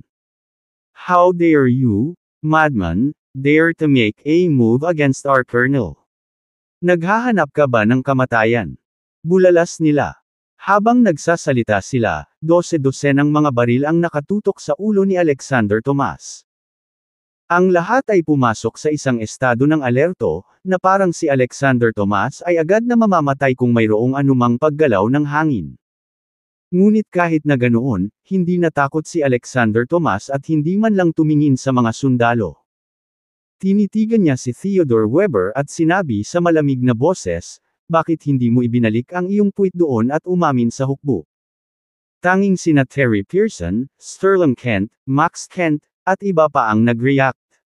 Lahat sila ay tumingin kay Alexander Tomas na may mga patay na mata. Naisip nila, how dare he hit Colonel Weber? He's asking for death. Si Clara Lucas naman ay halos magsuka ng dugo. Nabaliw ba si Alexander Tomas? Kapag nakita ng isang normal na tao ang sitwasyong ito, luluhod siya at hihingi ng awa. Sinampal ni Alexander Tomas si Colonel Weber ng 3 beses. Patay na talaga siya this time. Kahit na si Alexander Tomas ay napakahusay na lumaban, tinalo ang boxing champion na si Light Thompson sa pamamagitan lamang ng isang sampal. Gayunpaman, hindi ito nangangahulugan na maaari niyang hamunin ang awtoridad ng malalaking pinuno ng garrison. Ang mga sundalong sumugod sa sala ay may dalang mahahabang baril at handang barilin siya.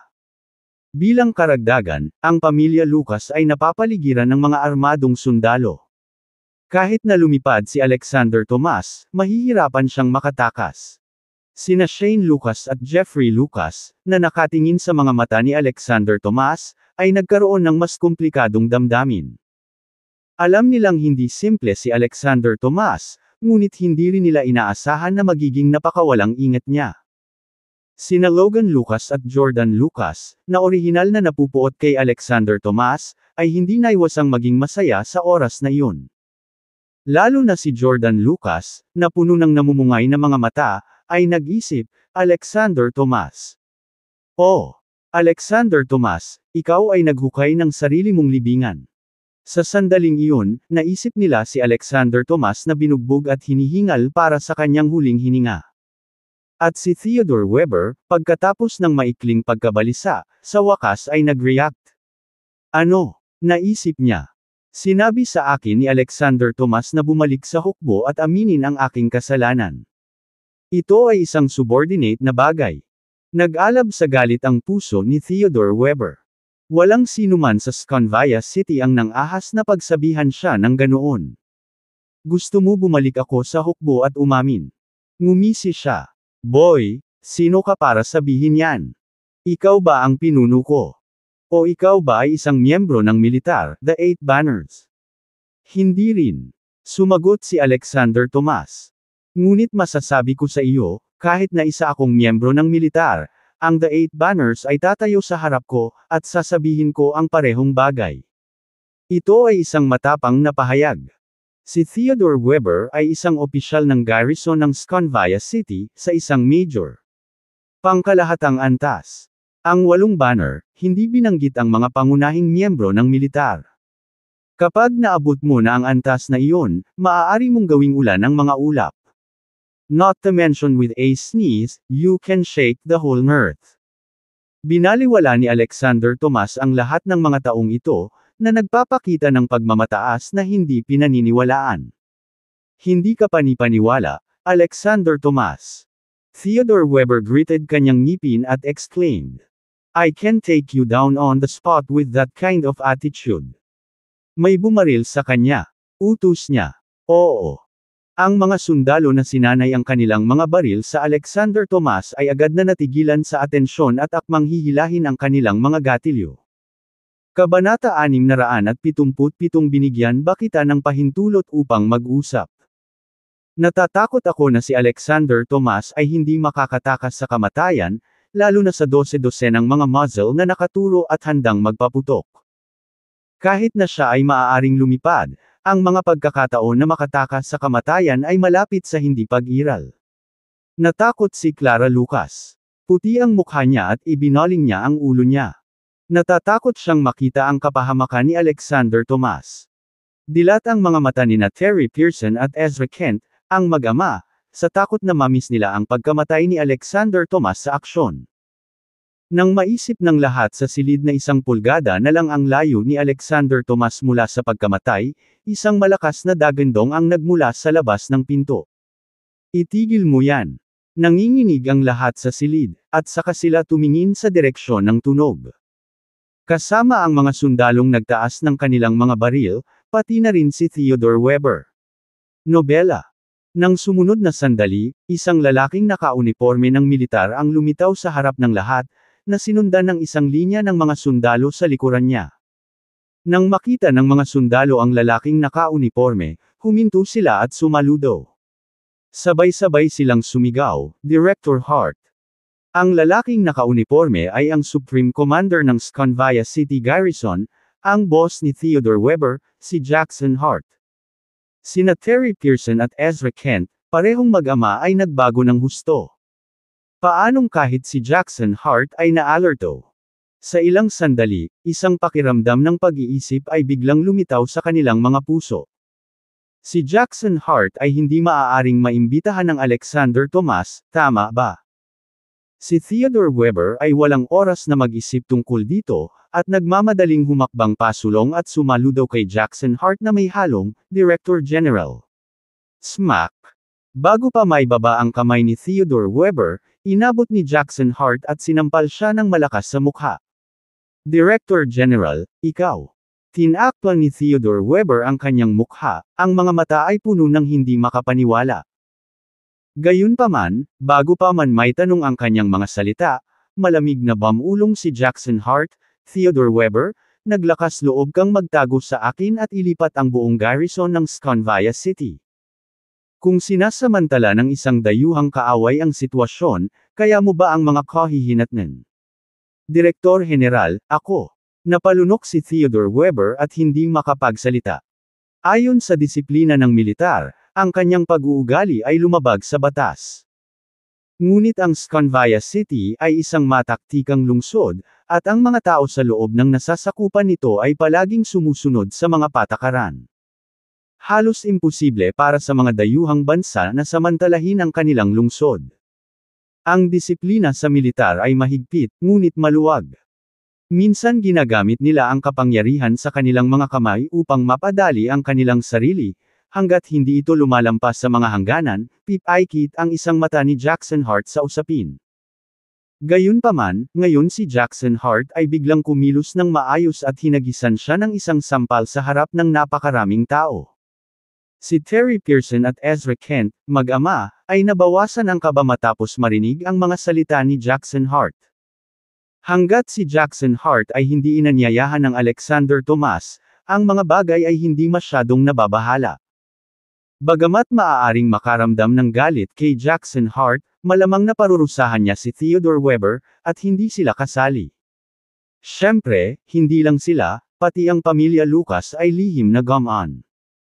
Kung talagang Alexander Tomas ang inimbitahan ni Jackson Hart, mayroon silang mga bagay, kailangan nilang mag-isip ng mahaba at mabuti. Buti na lang masyado silang nag-iisip. Direktor Hart. Biglang bumangon si Terry Pearson at sinabing, hindi kasalanan ni Colonel Weber ang nangyari ngayon, kasalanan ni Alexander Tomas lahat. Tumahimik ka. Sumigaw si Jackson Hart, sino ka? Sino ang nagbigay sa iyo ng pahintulot na makipag-usap sa silid na ito? Theodore Weber, inilabas ang garrison para suportahan ka. Binigyan na kita ng mukha sa hindi pagtatanong tungkol sa ginawa mo. How dare you defend yourself? Si Terry Pearson ay nagngangalit sa loob at sinabing, Director General Hart, ako ang tagapagmana ng pamilya Pearson sa Clay City, Terry Pearson, at ako ang direktor ng North Commerce. Ang katabi ko ay si Ezra Kent, na isa ring direktor ng North Commerce. Kabanata 678 Ano ang plano mong gawin? Iniulat ni Terry Pearson ang kanyang sarili bilang sinusubukang gamitin ang North Commerce upang pindutin si Jackson Hart. Ang pamilya ni Xavier Quill. North Commerce. Nag-iba ang ekspresyon ni Jackson Hart nang marinig niya ang pamilya Xavier Quill at North Commerce, na para bang may kinakatakutan siya. Agad na napahiya si Terry Pearson, tama. Direktor General Hart, ang mga taong may kontrol sa pamilya Pearson at ang pamilya Kent ay narito lahat.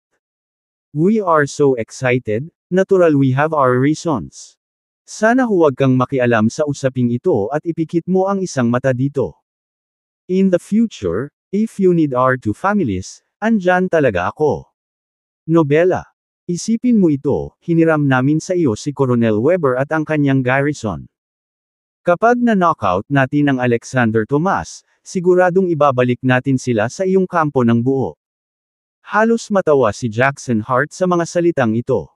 Ang pamilya Xavier Quill at ang North Commerce Union ay kapansin-pansin, ngunit ikaw, Terry Pearson, ay kumakatawan sa pamilya Xavier Quill.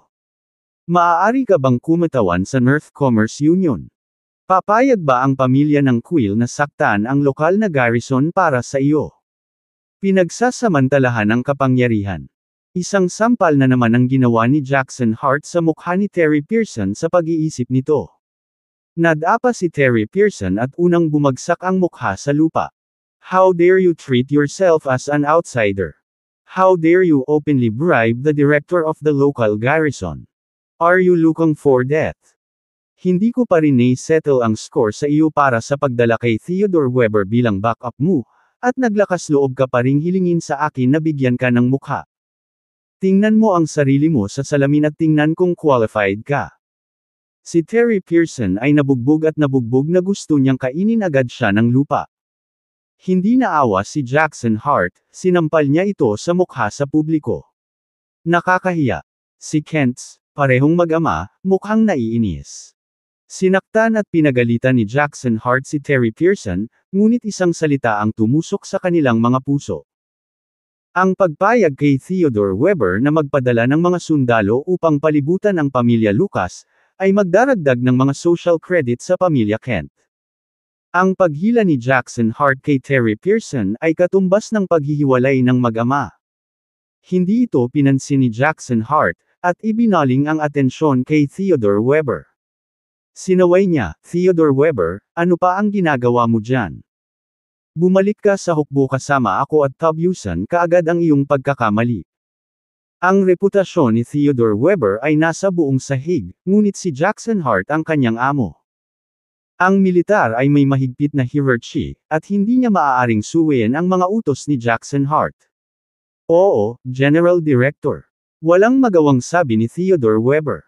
Hindi na nagsalita si Jackson Hart at tumalikod na at umalis. Lumapit siya at umalis kasabay ng simoy ng hangin. Hindi nag-atubili si Theodore Weber at agad na isinama niya ang lahat ng mga sundalo. Nang makita ang sitwasyong ito, sina Terry Pearson at Ezra Kent, mag-ama at iba pa, nagbago ang kanilang mga mukha at sumigaw sila ng, Colonel Weber. Paano nila hahaharapin ang Alexander Tomas na wala na ang mga sundalong ito? Paano sila mapoprotektahan ni Theodore Weber ngayong siya ay naging bodhisattva na nababalutan ng puti? Nang hindi man lang sila sinulyapan, lumabas siya ng silid at tinungo ang pintuan sa harapan. Ang pamilya Lucas ay orihinal na napapaligiran ng mga sundalo, at ngayon ay wala ng isang anino ng sundalo ang makikita kahit saan. Sinulyapan ni Alexander Tomas si Terry Pearson at ang iba pa at nanunuyang sinabi, mukhang nahihirapan ang mga taong nagbigay sa iyo ng lakas ng loob kanina, ha? Kinilig si Terry Pearson at ang iba sa nakangiting tingin ni Alexander Tomas. Alexander Tomas, ikaw. Anong gusto mo? Isa-isa silang lumipad na parang ibon. Hindi katakataka na sila ay natakot. Nakita ni Terry Pearson at Sterling Kent sina Alexander Tomas at Diane Zander na pumatay ng mga tao gamit ang kanilang sariling mga mata. Kanina, nagkaroon sila ng lakas ng loob dahil inalayan sila ng ilang libong sundalong may dalang baril. Ngunit ngayon ay wala na ang kanilang tapang. Kabanata 679 na Please Let Me Go. At si Alexander Tomas ay isang tao na hindi natatakot sa sinuman at kapag siya ay galit, walang sinuman ang makakayanan ang kanyang galit. Ano ang gusto mong gawin? Ngumisi si Alexander Tomas, pumunta ka ba dito ngayon nang hindi iniisip ang kahihinatnan kung mabibigo ka? Hindi siya ang uri ng tao na papatay nang hindi binibigyan ng pagkakataon ang mga nagkasala. Hindi tulad ni Terry Pearson at ng pamilya Kent, Sa halip na pahalagahan ang ibinigay na pagkakataon, nagpasya silang bumalik at subukang kitilin ang kanyang buhay. Para dito, hindi na siya magiging Mr. Nice Guy. Sa sandaling lumabas ang mga salita sa kanyang bibig, ikinaway ni Alexander Tomas ang kanyang kamay at tatlong lumilipad na kutsilyo ang lumipad mula sa kanyang manggas. Swish, swish, swish. Ang mga lumilipad na kutsilyo ay agad na tumama sa ibabaw ng mesa sa tabi ni Terry Pearson, Ezra Kent at ang iba pa. Ang tabletop ay makapal na solidong kahoy ngunit muntik na itong mabaril. Sumulyap si Alexander Tomas sa kanilang tatlo at sinabing, "Huwag na po kayong maghintay na ako mismo ang gagawa nito." Alexander Tomas. Nang makita ang tatlong lumilipad na kutsilyo, natakot si Terry Pearson kaya nanginig ang kanyang katawan. Hindi niya akalain na gugustuhin ni Alexander Tomas na wakasan nila ang kanilang buhay. Nobela. Si Ezra Kent, parehong mag-ama, ay galit na galit sa kaibuturan. Bato. Saway ni Ezra Kent sa malamig na boses. Tumaas ang isang kilay ni Alexander Tomas. Bakit ang dami mong nilalabas na kalokohan? Habang nagsasalita siya, pinitik niya pasulong ang kanyang kanang hintuturo. Whoosh! Isang piraso ng dahon, tulad ng isang matulis na dart, ang bumaril mula sa kanyang kamay. Sa tunog ng pagbagso ng hangin, lumipad ito patungo kay Ezra Kent. Poof! Bilang resulta ng laslas sa kanyang leeg mula sa dahon, agad na namatay si Ezra Kent. Nakapatay ng tao gamit ang isang dahon. Nanginginig ang katawan ni Terry Pearson nang makita ang eksenang ito. Ang galing ni Alexander Tomas ay sobrang nakakatakot, diba? Siyempre, hindi lang siya, kundi pati na rin ang mga miyembro ng pamilyang Lucas na naruroon ay pawis na pawis. Namumutla lahat ng mukha ni Shane Lucas at Pierre Lucas. Sina Logan Lucas at Jordan Lucas, at iba pa, ay nagpakita ng takot sa kanilang mukha. Hindi nila akalain na ganoon kalakas ang katawan ni Alexander Tomas. Bukod dito, naglakas loob siyang patayin si Ezra Kent sa harap ng napakaraming tao. Iniisip kung paano nila paulit-ulit na naprovoke si Alexander Tomas kanina, nanginginig ang kanilang mga anit at pinagpapawisan ang kanilang mga palad. Alexander Tomas, ikaw. Gulat na bulalas ni Clara Lucas. Kahit na narinig niya kanina na pinatay ni Alexander Tomas si Terry Pearson, naramdaman niyang hindi kasing simple ng tila ang Alexander Tomas. Ngunit iyon lang ang narinig ko, at hindi ito malapit sa kung ano ang pakiramdam na naroroon. Si Sterling Kent, nang makita si Ezra Kent na mamatay ng ganito, ay sumigaw, "Tatay!" Parehong namatay ang kanyang anak, si Max Kent, at ang kanyang ama, si Ezra Kent, sa kanyang harapan. Pinatay silang dalawa ni Alexander Tomas. Sobrang nakakatakot kaya si Alexander Tomas ay hindi nang ahas na lumaban, o magsalita man lang ng marahas. Sa sandaling ito, bumangon ang matinding panghihinayang sa kanyang puso. Kung alam niyang mangyayari ito, hindi na sana siya babalik para guluhin si Alexander Tomas, kahit na ang desisyong ito ay ikakalat niya ang lahat ng pera ng kanyang pamilya. Napuno ng pamatay na aura ang buong meeting room. Walang nang ahas na magsalita, o huminga man lang dahil sa takot na makuha ang atensyon ni Alexander Tomas. Mahinahong sinulyapan ni Alexander Tomas sina Terry Pearson at Sterling Kent, na nagsasabing, "Hinihintay mo rin ba akong kumilos?" Poof! Lumuhod si Terry Pearson sa lupa pagkatapos sabihin ni Alexander ang kanyang mga salita. "Mr. Tomas, mali ako. Alam kong mali ako. Please spare my life. Spare my life. Maaari kong ibigay sa iyo ang lahat ng mga ari-arian at pera sa aking pangalan, ilaan mo lang ako sa pagkakataong ito." Kabanata 680. Hindi ito maaaring siya. Walang pag-asa. Umiling si Alexander Tomas, at isa pang dahon ang lumipad mula sa kanyang kamay. Huminto ang nagsusumamong boses ni Terry Pearson. Natama ng dahon sa kanyang lalamunan. Hindi niya namamalayan na tumingin sa ibaba at sinubukang abutin ang dahon na kasing tigas ng bakal. Gayunpaman, sa sandaling lumipat siya, narinig niya ang tunog ng mabagal na kamatayan. "Ako." Gusto niyang sabihin na ayaw pa niyang mamatay, ngunit isang salita din ang binitiwan niya na nagpaubos sa kanyang sigla. Poof! Si Terry Pearson ay bumagsak sa lupa. Patay na siya. Nang makita ito, tumakbo si Sterling Kent sa pinto. Ngunit paanong si Alexander Tomas ay uupo lang doon at walang gagawin? Poof! Ang isa pang dahon ay lumipad mula sa kamay ni Alexander Tomas at direktang tumama sa likod ni Sterling Kent, na sinaksak ito ng husto sa puso. Ilang beses na kumaibot si Sterling Kent at diretsyong bumagsak, nakaharap sa lupa. Wala pang 2 segundo, patay na siya. Terry Pearson, Ezra Kent, Sterling Kent, lahat ng tatlo ay sunod-sunod na namatay. Hindi na hinintay ni Alexander Tomas na mag-react ang pamilya Lucas. Direkta niyang inutusan si Logan Lucas, may maglinis ng lugar. Kapag bumalik si Julia at Micah mamaya, ayokong makaamoy sila ng kahit anong pahiwatig ng dugo. Naramdaman ang malakas na presensya ni Alexander Tomas, si Logan Lucas ay walang lakas ng loob na tumanggi. Subconsciously, tumanggaw siya, oo. Naalis niya ang sore eyes, nagpasya si Alexander Tomas na iwan muna ang pamilya Lucas bago nila sinimulan ang pagmamaktol sa kanya. Hanggang sa nakalayo na siya ay nag-react si Logan Lucas at ang iba pa. Noon lamang nila napagtanto na ang mga noo ng lahat ay natatakpan ng malamig na pawis, at ang kanilang mga likod ay basang-basa. Si Logan Lucas at Jordan Lucas ay napuno ng matinding takot. Maya-maya, pinilit ni Jordan Lucas na kumalma at nagmura, ang galing ng martial arts, ha?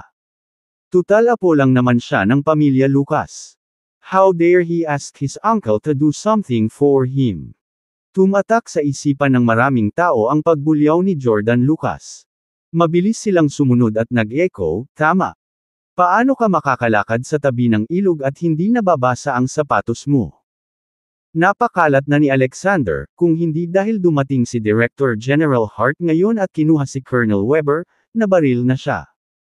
Una pinatay niya sina Aiden Pearson at Max Kent, ngayon ay pinatay niya sina Terry Pearson, Ezra Kent at Sterling Kent. Hinding-hindi siya hahayaang makatakas ng pamilya Pearson at North Commerce. Hindi ba niya iniisip na siya ay makapangyarihan at walang talo? Sa susunod gusto kong makita kung paano siya makitungo sa kanila. Nang marinig ang mga salitang ito, agad na nakabawi sina Logan Lucas at Jordan Lucas at ang iba pa. Ngayon lang silang lahat ay nabigla sa nakakakilabot na aura ni Alexander Tomas. Ngayong naisip na nila, si Alexander Tomas, gaano man siya kalakas, ay isa lamang manlalaban. Maaari pa ba siyang maging kaaway ng pamilya Pearson mula sa Clay City at North Commerce? At si Clara Lucas na nasa gilid ay hindi maiwasang mapuno ng pag-aalala. Walang makakapagprotekta kay Alexander Tomas ngayong nasaktan niya ang pamilya Pearson at North Commerce. Nobela. Not to mention the North Commerce, even in front of the Pearson family from Clay City, Shane Lucas is not qualified to talk to them. Sa pagkakataong ito, talagang nagkaroon ng malaking problema si Alexander Tomas. Dad, bigla kong naalala. Sa pagkakataong ito, biglang tinapik ng anak ni Logan Lucas na si Shane Lucas ang kanyang ulo. Napag-alaman namin kanina na ang taong pumatay kay Max Kent at kinuha ang daang bilyong ari-arian ng pamilya Kent, at ang taong pinilit ang pamilya Jenkins na magpahayag ng magdamag at pinutol ang relasyon kina Parker Jenkins at Barry Jenkins, gayon din ang taong nagtayo ng lungsod sa lungsod, ay siya ring tao. Pero ngayon parang ang pumatay kay Max Kent ay si Alexander Tomas. Kung ganun, sa kayong dalawa pang kaso, hindi rin naman siya, di ba?